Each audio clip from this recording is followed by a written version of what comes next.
请。来了。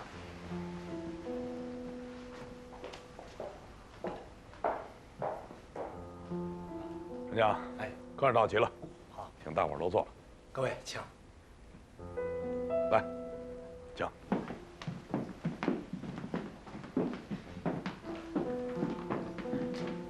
把酒倒上吧。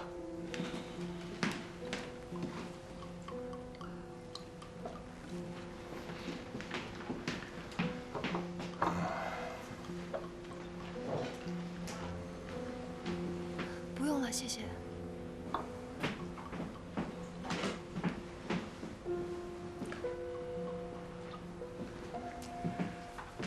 于志德的事儿，想必大家也都听说了。从京东启动改制以来，两家公司都很关心京东的改制和发展，也都做出了很多的努力。不管是 SC 的市场活动，还是赛斯的行业峰会，都让我还有京通的工人学到了很多的知识。但是在京通这么大格局的变动情况下，于志德还揣着私心，携款潜逃，目无法纪，给两家公司还有京通都带来了损失。我先自罚一杯。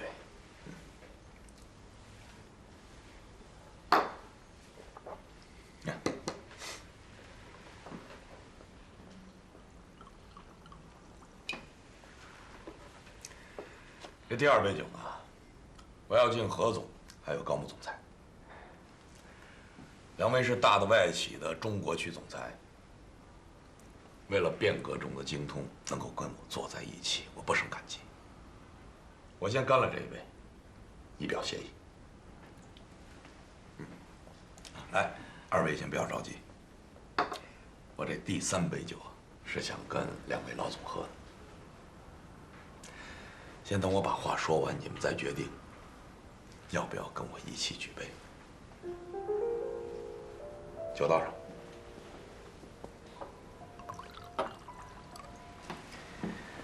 京东改制，国家拨款7个亿，这些钱本来是要向各位购买软件更新的，但是在我王桂林眼里，这些钱还有用途。京东想要发展，一定还需要一个和新技术相匹配的产业链，否则的话，即便是软件技术达到标准了，它依然会是一潭死水，不能进入真正的市场。所以，我还要更新硬件，要租新的厂房，要整合江浙所有的产业链。但是如果我把钱用在这上面，等办完这些事儿，我就身无分文了。那么京东的技术改造还要不要做呢？我也可以告诉大家，一定要做，不做就适应不了新的市场，不做京东的改制就是一纸空文。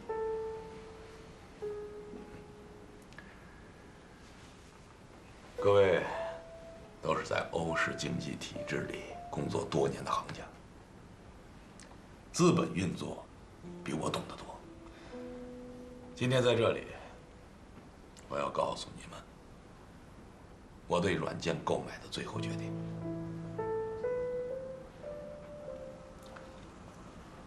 两位老总，你们谁能帮我解决这7个亿资金问题？京通的技术改造，就由谁来做？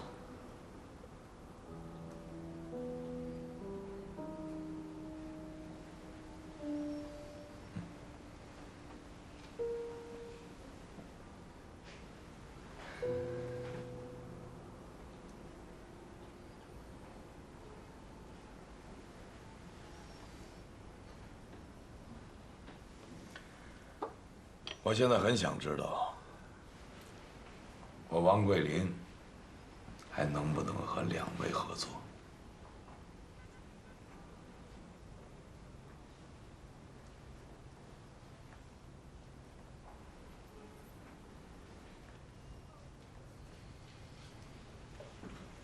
王厂长，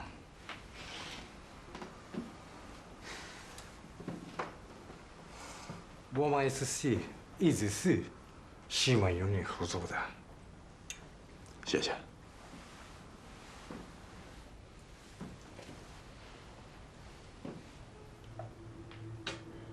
期待合作。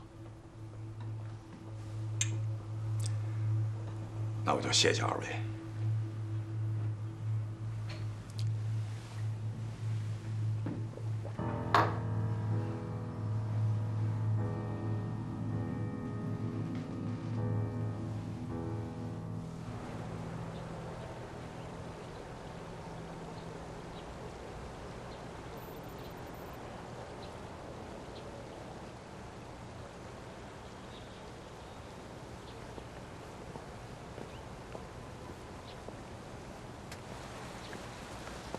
哎，我也要马上赶回京东了。那我就在江州等着二位好消息。好的，我们一定会尽快做出决定。好，行，再见，回来。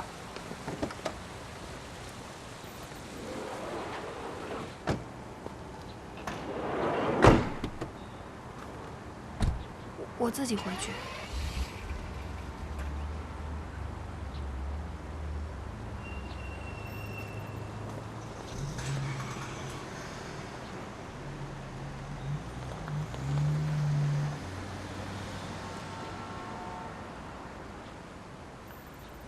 小磊，王厂，现在出发吗？走吧。我6点之前还得赶回江州，市里有个会议。今天发生的一切，我会给你一个解释。你知道吗？你今天看起来不像是真的王桂林，但比较像是王厂长的。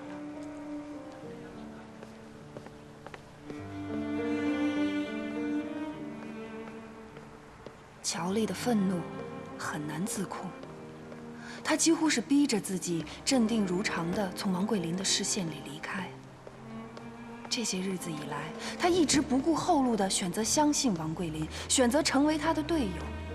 即使在烈士中，他都愿意陪着他以卵击石。他以为自己已经被接纳了，两个人已经有了默契，但没想到，当世事浮沉，王桂林站到了决策者的位置上时，即使前一晚两人还那么亲密，但公事面前，王桂林依然会做出让他措手不及的决定。他依然不被接纳，不被相信。这不是空手套白狼吗？跟他比起来，于志德要的反而是小钱了。没想到王桂林一开口就是要7个亿。王桂林这是要把我们和他拴在一起，共同去赌精通的未来发展。如果不是对企业有这么大的信心，他不可能这样决定。那您看，咱们真的要考虑他的提议吗？先向总部汇报吧。美国人这么重视这张单子，我想咱们暂时没什么发言权。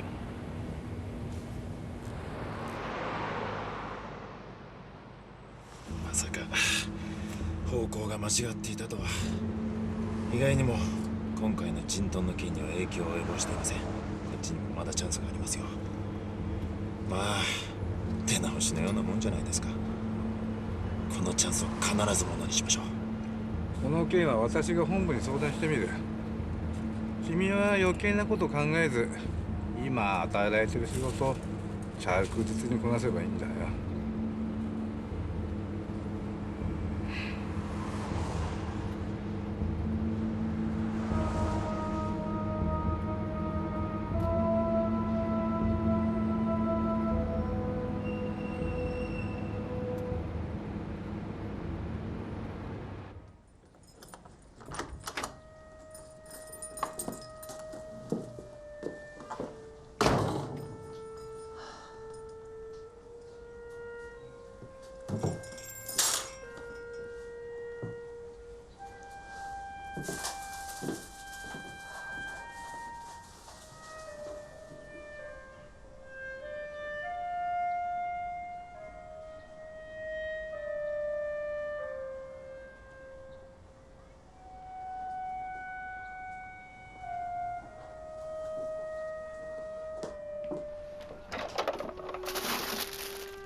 I didn't expect the situation to suddenly become like this.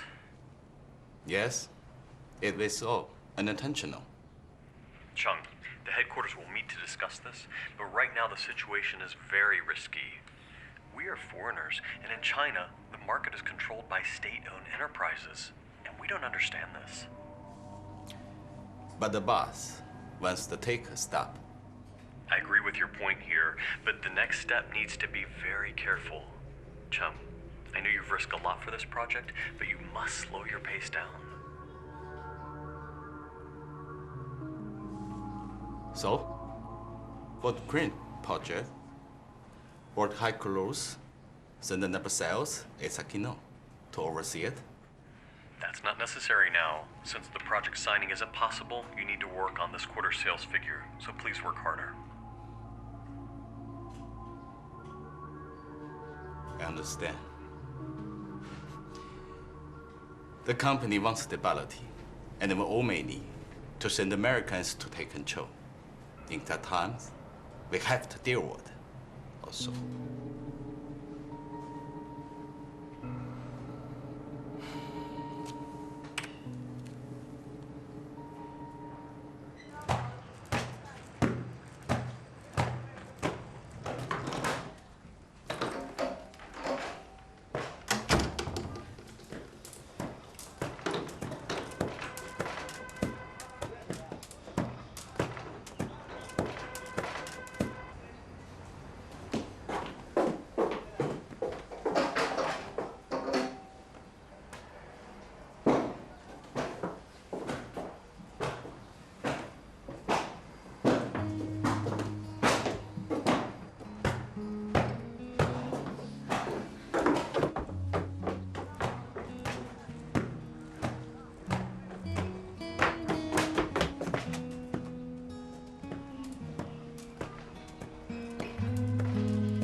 出什么事儿了？没出什么事儿啊。我妈来电话了，说3个月不晒被，6万满出陪你睡，吓死人了。行，装吧，你接着装。上次我看到你把房间收拾跟殡仪馆一样，就是你跟陈川分手那段日子。今天又是怎么了？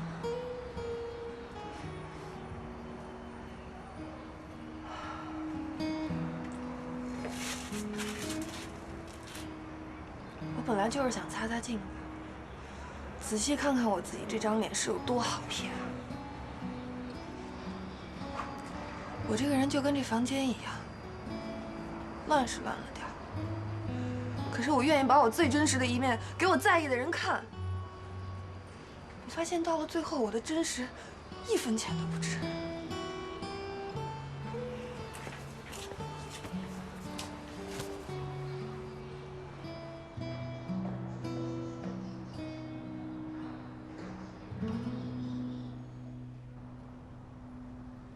和两家外一起见面，你把你的想法告诉他们以后，这几天有反馈吗？暂时没有。我想他们消化这个决定也需要一段时间。桂林呐，你想把江州打造成电子城的计划是好的，但是坦白地告诉你，对此我没有充分的信心呢。现在的京通，就像是一辆停驶了很多年的车，政府的期望是想让它尽早的开起来，能够重新启动。在这个过程里，我不希望有任何的失误。于志德这样的损失，我们再也承担不起了。而你的计划，是希望在这么短的时间里对精通进行大换血的改造，那么最后的结果或许会是其他的零件配不上这么新的引擎，而统统罢工，车子散架，车上的人也会全都因为急刹车而摔下来。这些问题，你能够完全避免吗？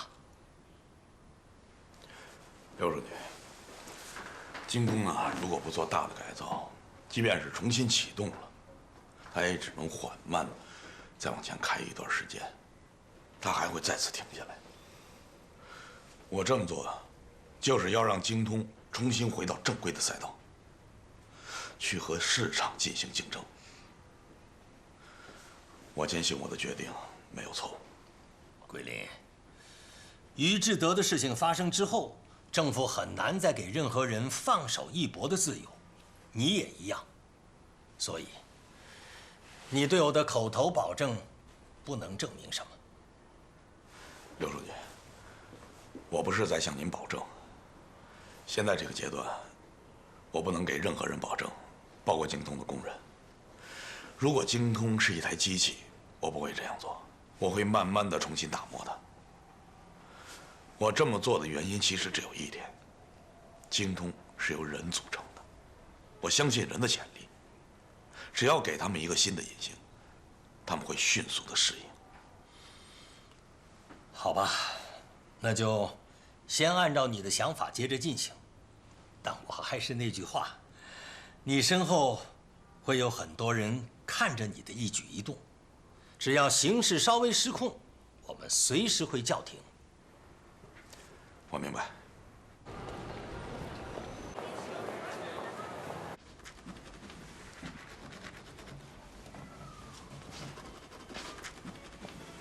你没事吧你？刷牙刷了半个小时了，要不你就好好休息，别去上班了。不就是损失了点感情吗？又不是伤筋动骨了，有什么好休息的？人家都是平时冷静，出了事儿才系统崩溃，你刚好反过来，凭什么傻的没尺度？一出事儿，你倒摆出一副成功女性的样子啊！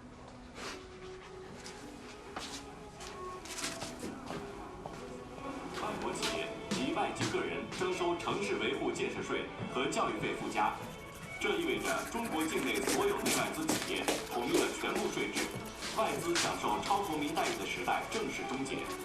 一视同仁的市场环境将让内外资企业在同一平台上展开公平竞争。请进。何总。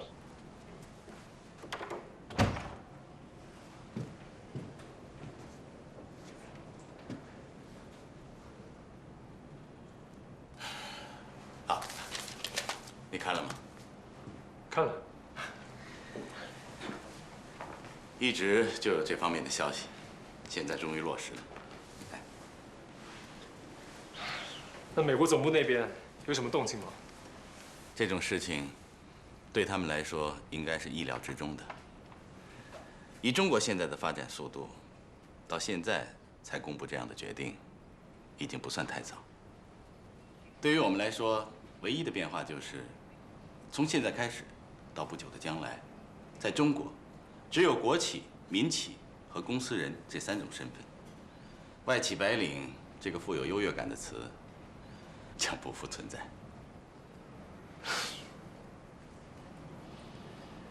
我打算回趟美国。总部找您？不，是我有问题要找他们。哦，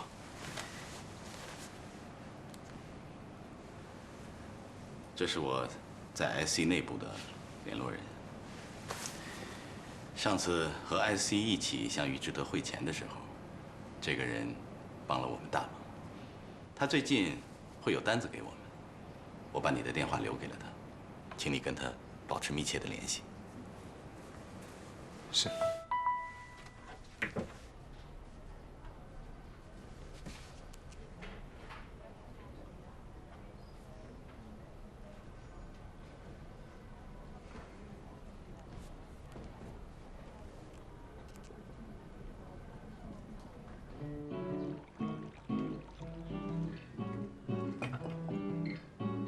谢谢。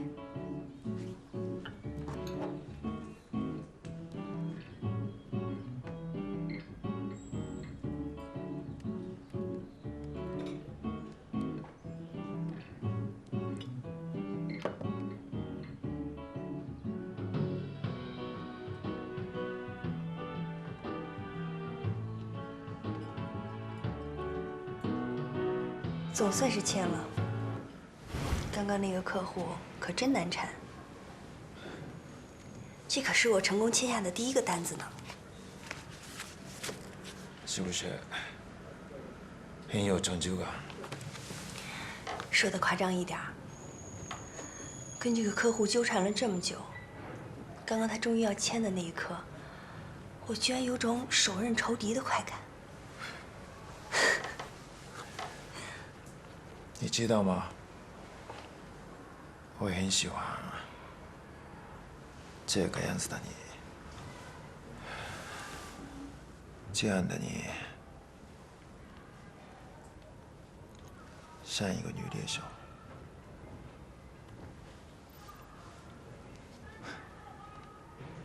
你和客户说了那么多的话，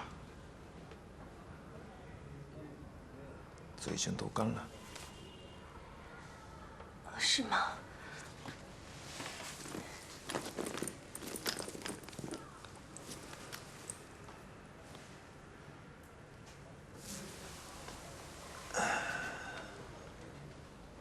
也借我摸一些好吗？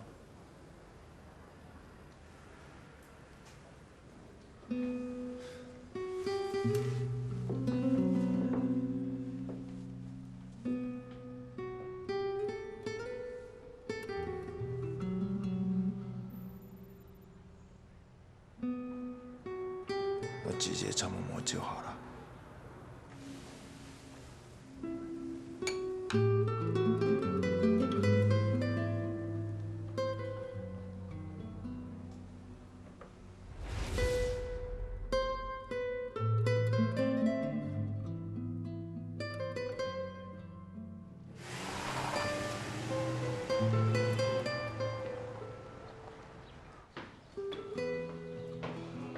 你好，欢迎光临。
我没想到联系人会是个女孩子。是啊，一般的女孩子不会出来做这种事的。不是，我不是这个意思。这里边是底价和产品说明。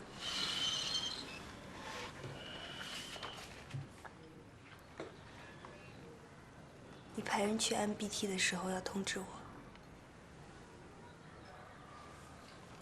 好。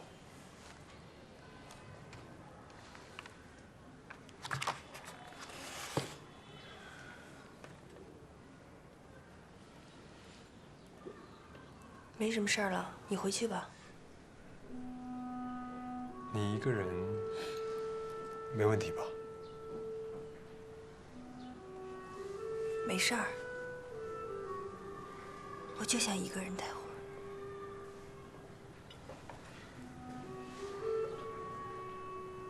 那好吧。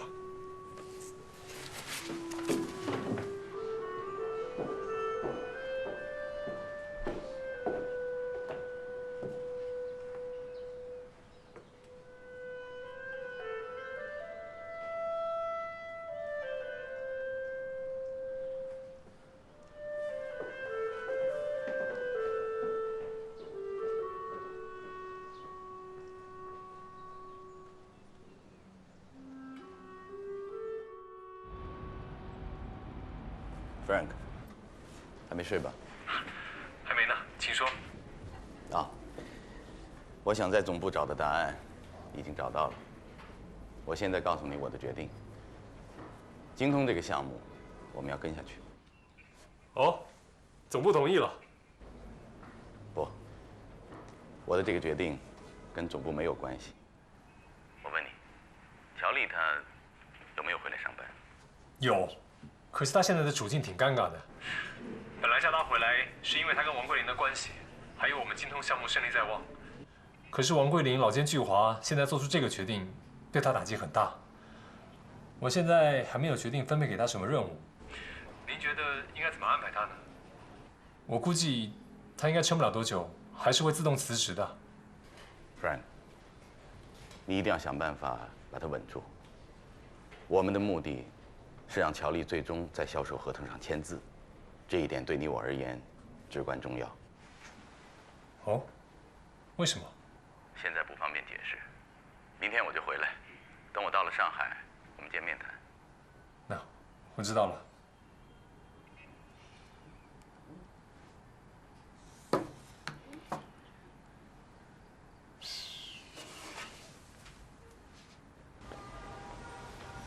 琳达，这些精通的项目辛苦你了。虽然现在暂时搁置，可是你的努力，公司都看在眼里。没事 ，Frank， 我只对放在我手里的单子很用心。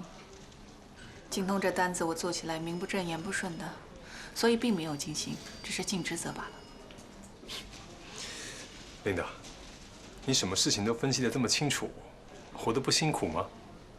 把事情想得清楚点儿，没什么好辛苦的。反倒是揣着明白装糊涂，演起来倒挺累人。我得好好把你留在公司里头，跟你说话真的舒服又省事儿。给，这是 MBT 的单子，底下是我出的一份参考报价。这份单子我亲自交到你手里了，挣了多少都是你的，所以你仔细把合同看一下，下午去趟 MBT， 争取立刻签单。太好了 ，Frank， 谢谢你，交给我你放心。嗯。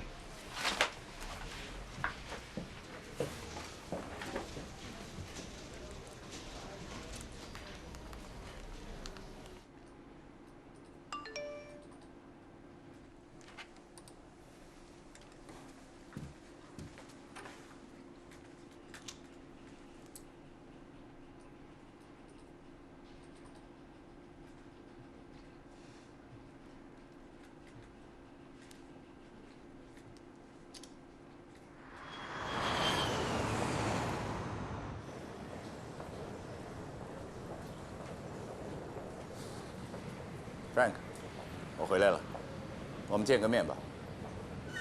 好。嗯。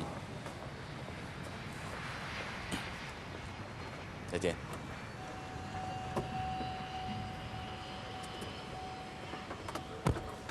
何总，您刚回到上海，都不用倒时差休息一下。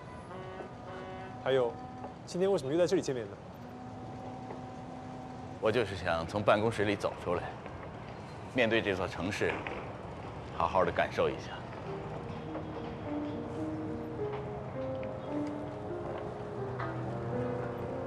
我这次回去，向总部递交了辞呈。何总，你不用担心我的离开会对你造成什么影响，因为迟早你也会离开。何总，其实我电话告诉你，我找到了答案。对，那是关于我自己的。我从24岁加入赛斯，这么多年，他之所以吸引我的，就是他给了我一份清晰而又合理的职业规划。你只要按照这个规划去走，你的人生就不会偏离正轨，也不会出现什么大的差错。作为一个华裔，我一直遵循着这个方向，甚至我已经把它当成了我生命中一个重要的部分。可直到现在，我才发现，对于这家美国企业，我只不过是个有使用期限的工具。精通的单子快要成功的时候，总部拼了命的要给我们派一个美籍总监来。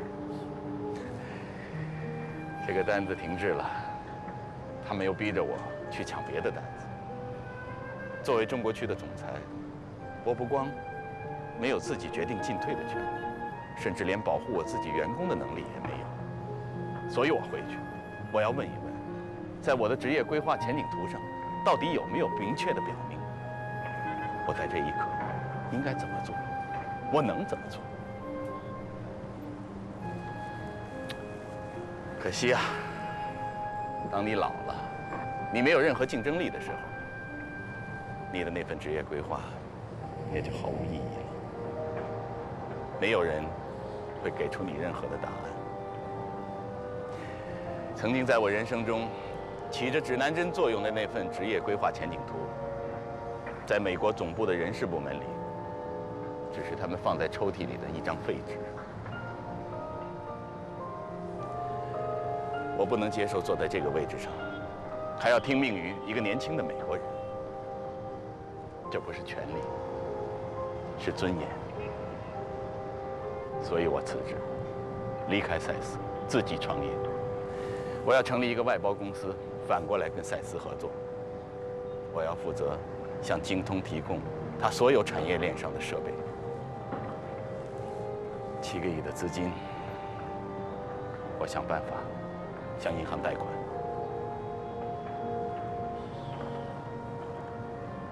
我现在想问你，愿意跟我一起做吗？当然，你还要暂时留在赛斯，负责盯着乔丽把单子签下来，并让他留在这个位置上，以保证你和我外包公司的安全。在这之后，你辞职，到我这儿来。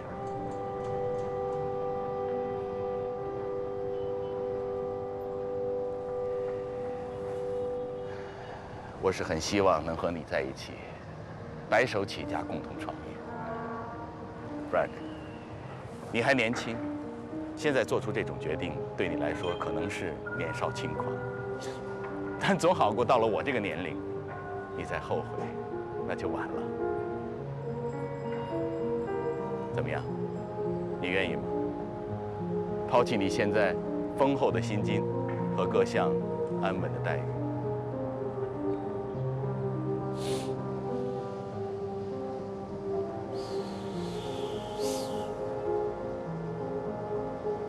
何总，我从来就不是赛斯的人，但是我始终是你的人。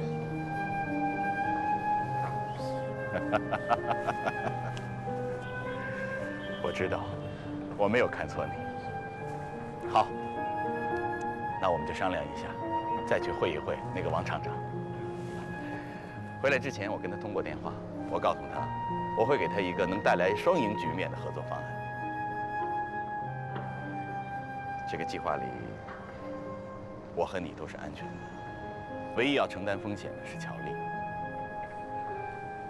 她不光要负责把合同签下来，还要一直守在精通和赛斯的这个项目上。如果后期出现什么问题，她会是第一个被问责的人。可是我只能把她推到前面去，这对她也许不公平。可这个世界本身就是由不公平的连锁反应所组成的。我希望乔丽能学着接受这一点。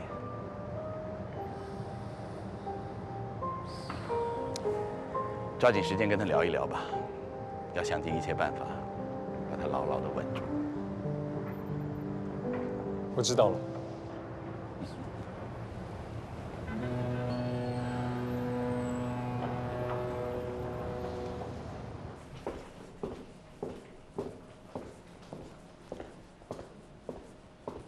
亚妮，刚刚 MBT 的人告诉我，今天赛斯派人去抢我们的单子了，而且他们给出的价格刚好比我们的价格低一个点。我也很想说我自己，我的判断是错的，但是这个单子我只给过你相关的文件，我不能让自己相信赛斯是凭空猜测出我们的价格底线的。涂江，干嘛怀疑自己的判断力呢？哦，对了，正好要给你的，我要去赛斯工作了。MBT 这单子呢，就当我送给赛斯的见面礼吧。各位同事，今天我就要离开 SC 了，如果大家有时间的话，晚上我们聚一下。就当跟我送行吧。我想图景总监一定会来的吧。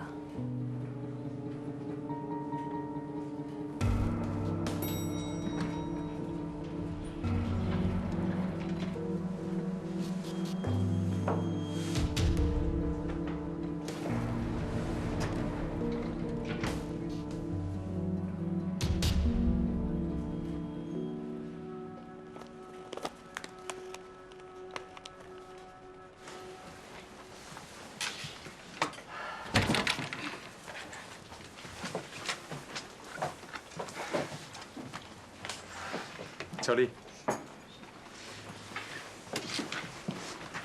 快下班了，一起吃个饭吧。吃饭？是不是我在王桂林那儿没什么作用，所以又打算劝我辞职啊？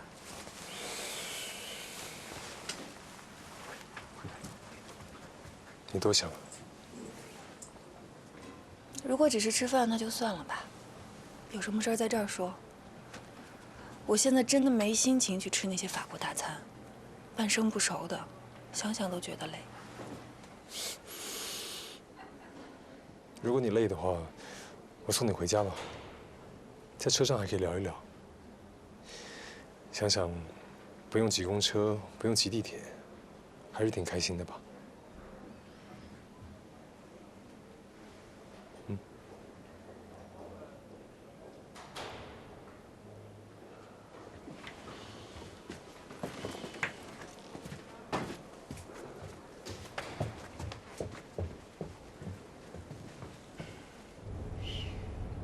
你看起来很累，今天很辛苦。对，很辛苦，得假装自己特别忙，没事儿也得找事儿干，不然闲人的身份就暴露了。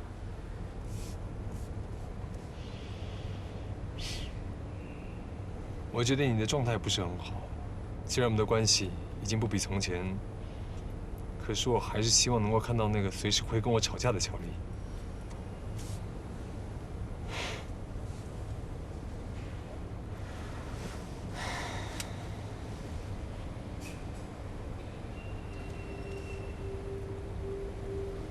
我总觉得这些写字楼也是有生命的。如果有一天上海全城停电，停了整整1晚上。写字楼里的所有生命系统都被切断了，没有灯，没有中央空调转换空气，所有的电动窗也都打不开了。到了第2天早上，我觉得这些楼会一栋挨着一栋，流出很多很多的黑色液体。这些液体是我们这些在楼里工作的人生产出来的。我们想赚钱的欲望，失败后的委屈，人和人之间的猜忌、防备，所有的负面能量，其实都被写字楼默默地消化了。我们一个人偷偷地在厕所里哭，在走廊里一个人发泄怒气，其实都是把心里的垃圾倒给这些写字楼。所以只要下了班，走出楼，我就尽量的不让自己去想在这些楼里发生的一切。但是我知道，清楚的知道，那些东西不是不存在。